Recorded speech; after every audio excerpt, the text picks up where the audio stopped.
Welcome back. You're watching The Agenda. Now, Statistics South Africa recently revealed that youth unemployment remains high in the first quarter of 2018. While South Africa's unemployment rate is high for both young and adults, the unemployment rate among young people aged 15 to 34 was the highest at 38.2%, indicating that the youth are particularly vulnerable in the current labor market. However, this number could, be minimized if the public and private sector joined forces to build a supportive entrepreneurial ecosystem for the younger generation. Now, for more on this, we're joined by David Morobe. He's the Regional General Manager of Business Partners Limited.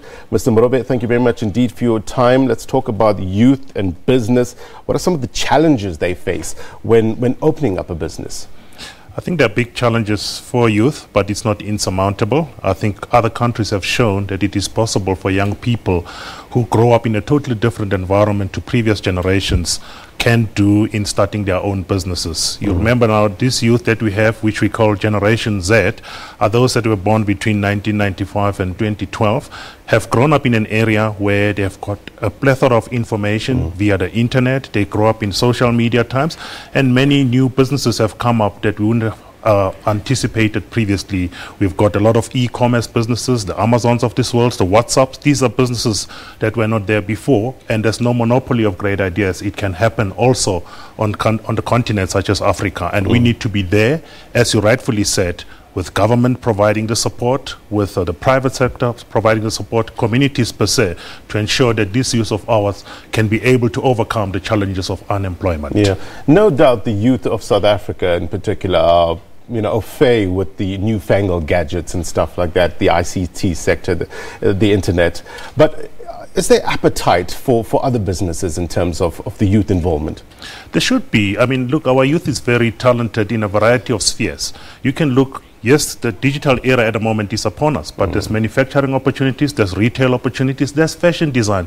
I've met a number of young entrepreneurs who've come up with opportunities that are new, that are fresh, and they need to be encouraged. But obviously right now the slant is saying we are in a digital era. There are probably more opportunities than were there for the youth than was the case before. And how can we support them in that place?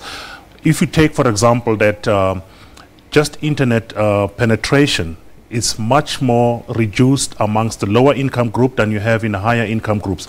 With just internet penetration being made accessible and the reach being there for everybody else, we can open up doors that were not there before, not only just for the digital space, but for other sectors as well that are presently using digital platforms.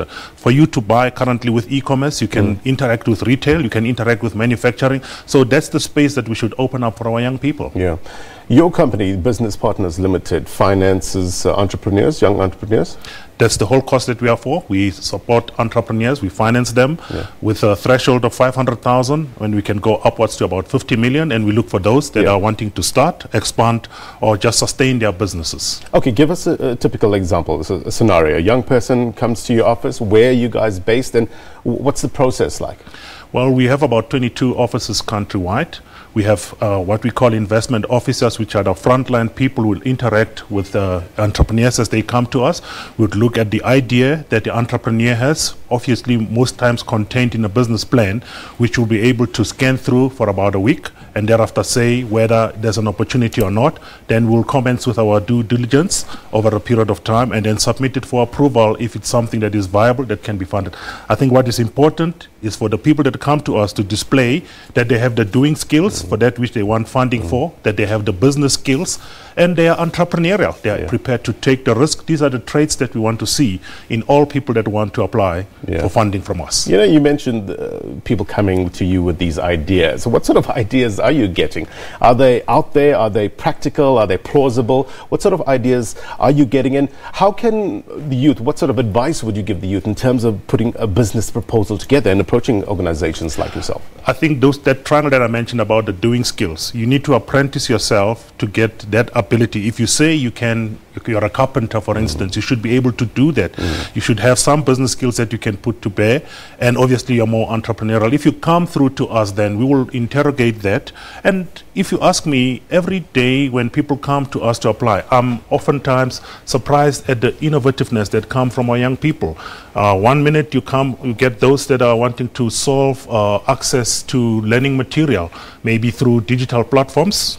You find those that are looking to provide student accommodation, different ways of solving day-to-day problems. They come up with very disruptive ideas. And if you ask me, I mean, we do about R1 billion per annum worth of funding. So there are many ideas that come. I cannot pick one specifically, but it's a whole range of them that come from manufacturing, from retail, from service-related type of businesses that come day in, day out. Mr. Morobe, how do we reduce the red tape in order for the youth to break into business?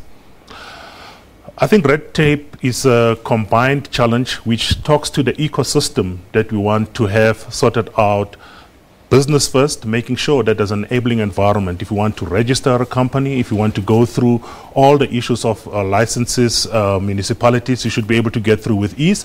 The private sector needs to be there as well in terms of perhaps paying on time and doing what they do best by making sure that they are productive, because the more productive they are and contributing to the economy, the more opportunities they open for younger people to come in and get into the supply chain.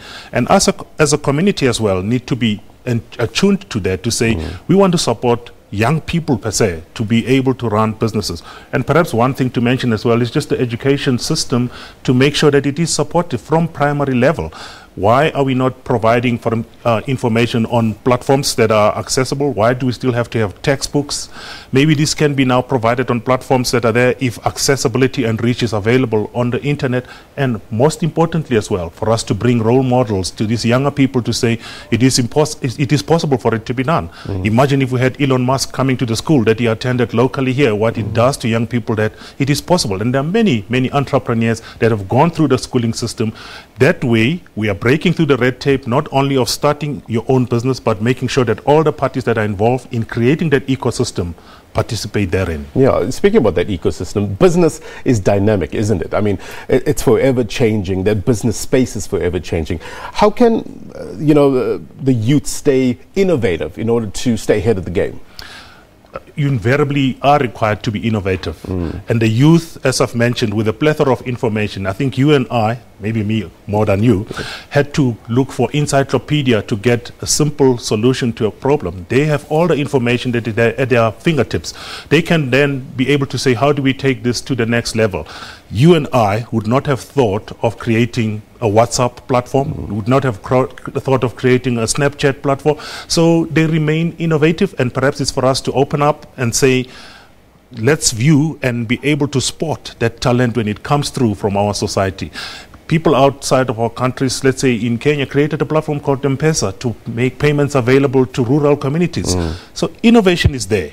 We just need to be there to be able, within that ecosystem, should they need funding, for instance, business partners needs to come to the party and provide the venture capital for these entrepreneurs to be able to thrive. What about South Africa, and in order to invest in infrastructure? Do we have enough infrastructure here in South Africa to support the youth's dreams? Insofar as the digital space is concerned, we do, but not enough. There's still a lot of investment that needs to go therein. The cost of being able to get this digital platform is very, very expensive.